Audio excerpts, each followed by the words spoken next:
Technology is great, but it will never replace the need for face-to-face business relationships when you're doing business.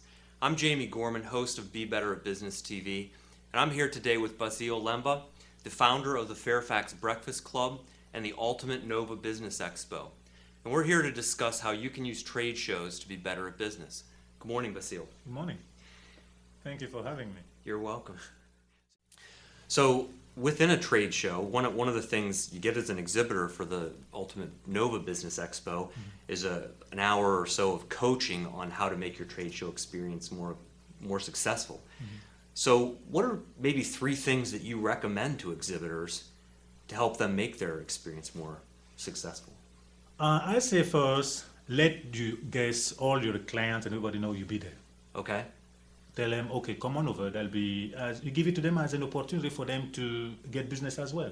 Okay. Come on over, I'll be exhibiting, come and say hello. But oh, by the way, feel free to see the other business owners because you can do business with them. Right. It's really you extending an invitation to them so they can grow their business, and Okay. they appreciate that. It's good public relation for you. Okay. That's a good one, to kind of go back and use the press release and kind of make sure that you're notifying people that you're going to be there and where you're going to be and what offers, if you're going to have specials and giveaways to make sure people know what those are and to use all your communication channels to really create the buzz around the trade show in general and you being there and the advantages for the attendees. Yeah, it's very important for the guests because they say, well, Jamie is not just trying to sell me his training or whatever. Right. He goes beyond that. Yeah. To help me, and this is, in a way, that's the best business, which is offer more than they could hope for. Okay. Good. So you deliver whatever service you have, but when you come, there's an opportunity out there. You don't mind letting them know so they can benefit from it. Right. I think you put it above any other training or management organization because you're doing that. Yes. It's a high value, I think. Yeah, I was in telecommunications sales and we used to go to big trade shows. And one of the things we would do is we would set up a VIP room that had some of the newer technologies, and it was kind of invite only, and it gave us as a sales team something that we could, bring our clients and our customers in and kind of show them and give them an exclusive on things that were happening and personal things. So I think those types of things, making it a better experience and then letting people know is a great thing. So what's the second one?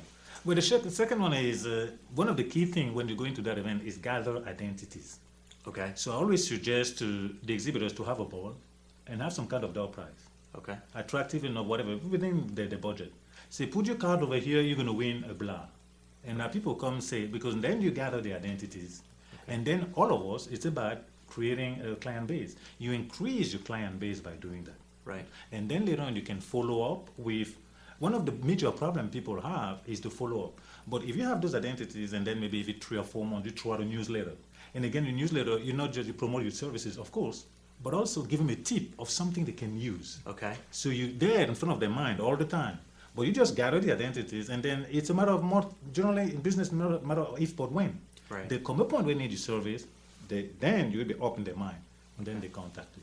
Well, that's a good second one. And, when I talk to people about what to give away, so for instance, and just a little bit of promotion, what we're going to give away is we're going to give away a free office lunch for 8 people at Uno's Grill. There you go. And so we'll have a bowl and we'll do that and we'll give out some gift cards there. What, do people typically like to give away services, or, if I'm a plumber or somebody, should I maybe be giving away a TV or something, because I may not need plumbing services right away. What do you balance and what do you recommend that people give away? I think it's up to them. They can kind of have a feel of what people would be interested in. Okay. And then do that. But I think people are much more interested in winning something. Okay. That's the basic. Everybody want to win something. Everybody want a game. Right. So if you throw something there, and then they'll go for it. It's within your budget, whatever you think will fit, and you just go with that. Of course, a splashy, biggest TV, I'm sure you're going to get the attention. Well, that's kind of a good point, right? Because everybody kind of understands that, knows they need it, and they like that type of thing. So, right within your budget to make it something that's going to help create that buzz leading into the show as well, and they kind of work together. Yes, right? definitely. Yeah. All right. So, what's your third thing? What's your third recommendation? The third thing I would say: be active, be interested. Okay. Many a time I walked into a trade show and I see somebody in the back answering, tweeting, or doing whatever. This is a big fat no. No, you never want to do that. Right. And in fact, we give table, but we recommend people not to sit down because It's happening. It's a dynamic activity. If you're sitting down, you're sending a message, I'm not very much interested. Okay. Or worse, I'll find is generally, sorry, but I'll say that it's generally the employees. Yes. What I've noticed is that the business owners is active. He's talking to people, calling them, hey, come and visit us. That's what we expect to see. Never sit down and they come and then when they come look like they're bothering you, Yes. it is not very good. Right. You want to be standing, talking to people, inviting them, hey, let me show you, come and see what I have. And that's what makes the show interesting. You're interested in your product. You're interested in them. That's what the show is. Right. It's not about you relaxing. You want to relax, go home and relax, in a way. But they be interested in them, be interested in the product. You want them to come, hey, invite, hey, let me show you what we have, all about. Yeah. And that's what makes it interesting. And generally, you know what? They come. Yes. It's just like a mere invitation. Right. I mean, they're there to see. They're Yes. there to see businesses, so they're just looking for the invite, and, Yes. and it's good. And that's why you're there, to show them what you have. They may or may not plan to see you. Well, invite them to find Right. out. And that's what makes it interesting, as opposed to just sitting and hoping they come and call to ask questions. I mean, that's not very, Right.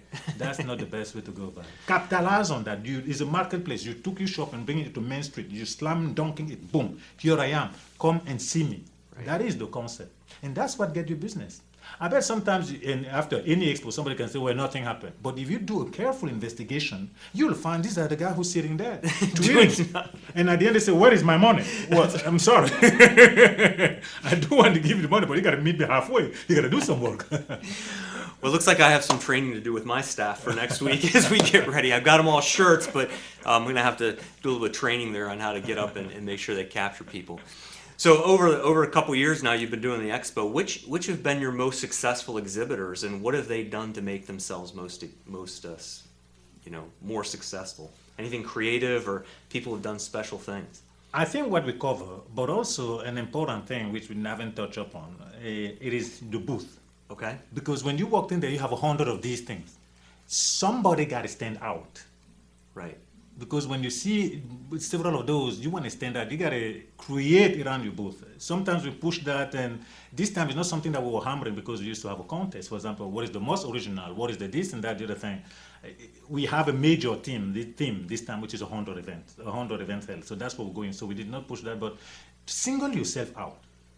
It may be by your communication. It may be how your booth look. And if you can work on your booth, yes, always. Don't just bring literature on the table.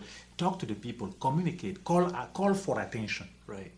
And follow up on the different steps we cover. Well, I learned that lesson the hard way. I went to my first small trade show, community kind of trade show, and I had a 6-foot table. And at the time, I was just getting started, so I had a couple flyers, and I had a computer with some training stuff running, and they put me next to an interior decorator who had a tablecloth and flowers and decorations and everything. And luckily, we set up at night, the night before. And so I had time to go and get myself a nice tablecloth and make it look, and I gave her half of my table as well, so that I was able to do that. But yeah, I felt I was a little embarrassed. I had to go out and kind of dress things up a little bit. So having that booth is a good thing. After all, it's marketing and promotion. Yeah. So your booth really is a key thing in you getting that communication out. Right. Yeah. So when you do it right, make a splash with a good fancy booth. Those are kind of the folks that draw the attention. Yes. And make out a little bit better on that. Yes. Great. So, well, on that topic, do we have any questions, Alyssa? Do I need to purchase one of those big fancy trade show booths if I'm going to exhibit? Well, and that leads right into it. Yeah, no, but you just have to think it through. And what I suggest generally to people, I have something standing. You can go to Kinko's and what have you, create a posters and what have you, so that people from a distance, they can still see you, recognize you. It's a marketing thing. Set up shop. What I mean by set up shop, make yourself known. It doesn't have to cost you a lot of money. Little poster here and there, good taste and what have you. Think about the message you want to get out. Get some pictures. Today they can get pictures anywhere, and that'll do. Okay. Okay, so even the basic, just using kind of those pop-up stands and some signs and maybe a table with some tablecloths and some things like that. Yes. To dress things up a little bit. Yeah, you can get a poster. Maybe you can get those. Kinko's don't cost a lot of money. High enough. You can go up to the way to the ceiling. That's your space. Belongs to you. Get their attention nicely and what have you. People from a distance, when they see it, they get an idea as to who you are. Right. And they give you some presence. Good. And I think that presence and differentiating yourself, I mean, that's just basic marketing, right? When you're doing something, you want to differentiate yourself, make sure that you're seen, and also kind of create that buzz again for the whole trade show. I can't stress it enough. How you handle the people come to your table is important. Right. You can dress it all, yes, it's important, but if they come and say, hi, hello, how are you doing? Is there anything we can do for you? They remember that. Yes. They remember that. They So the remember customer that. service starts right there, yes, doesn't it? yes. And it's so fundamental. I got to tell about it. Because we have a TV show and then sometimes I have several guests coming to the show. One of the key things that comes over and over and over, if you want to dominate the marketplace, improve or do good customer service. Right. Because in today's society does not exist much. You get it somewhere, you're shocked.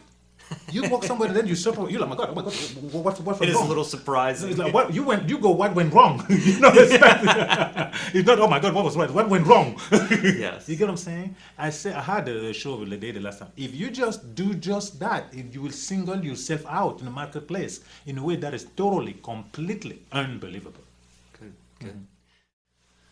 Okay, well, we've talked a lot about trade shows, and we talked a little bit about and touched on what you do, but why don't you just take a minute and just give us a little more detail, especially about the Fairfax Breakfast Club and the Ultimate Business Expo. Yeah, this is a very, very interesting one because I never planned to do it. It's just one of those things. I came over here about 12 years ago, and I say for once in my life I had a bright idea, for once. I remember that because it never happened that much. I'm still waiting for mine. And then I said to myself, there got to be something like Chamber of Commerce. Okay, and then I was in Fairfax, so I went to the Chamber of Commerce. And knowing nobody at all, so to me it was very key to me. And from there I get invited to the different networking organizations and what have you. I'll say this, any networking event is better than no networking event. Right. But from my perspective, I just thought more could be done for the guests. I'll give you an example. I always remember that. I went to a luncheon, I paid about $125. At the end, I had 3 business cards. I understand that I don't have a problem, but I was struck me a little bit where I'm coming out, I paid $125, I had 3 business cards, which I found out I'm problem with that, but it was not really set up to help me get anything. It was like, come in and then you're on your own. That bugged me. And then one day I said to myself, you handle it. That's how I created a breakfast event. Okay. It was, we say, you, Jamie, when you walk into a networking event, what do you want to see happening? We put that in. What is that you're not interested in? We took that out. Okay. So the agenda is not what I want. The agenda is what you want. Right. In fact, I've yet to find anybody who tells me that they didn't like the breakfast event. I've been, and it's very good. It's very interactive and kind of gets you involved in meeting people. Mm-hmm. And you meet, it's once a month, right? Once a month, the second or third Thursday of the month at the Old Town Hall in Fairfax. Okay, great. Now, I must say this. The reason is that way, then just to finish off, if you were hungry and somebody came to you and then put in front of you a plate of healthy food, how could you say no to it? Right. You can say no if you're insane. You know what I'm saying? But otherwise, we're giving them what they want. It's not what Basile wants, it's what you want. Good. Mm-hmm. Well, I'll tell you what, why don't we close out with you giving us the website where people can go find out more about the Ultimate Business Expo next week. Absolutely, thank you. It's ultbizexpo.com, ultbizexpo.com. And also the breakfast event is blnbc.com. And I must add, people came to the breakfast, love it. They pressured me into showcasing, but I thought the breakfast should just be for us to get together. Right. So to answer to that pressure, quote unquote, I created the breakfast, the expo, so they can have the opportunity to showcase their good. And that shows the integration between them. Well, thanks for joining us. My pleasure. Well, thanks for joining us this morning. I'm Jamie Gorman, host of Be Better at Business TV. If you like this show, please feel free to share it. But most importantly, we hope that you can use today's show to go out and be better at business.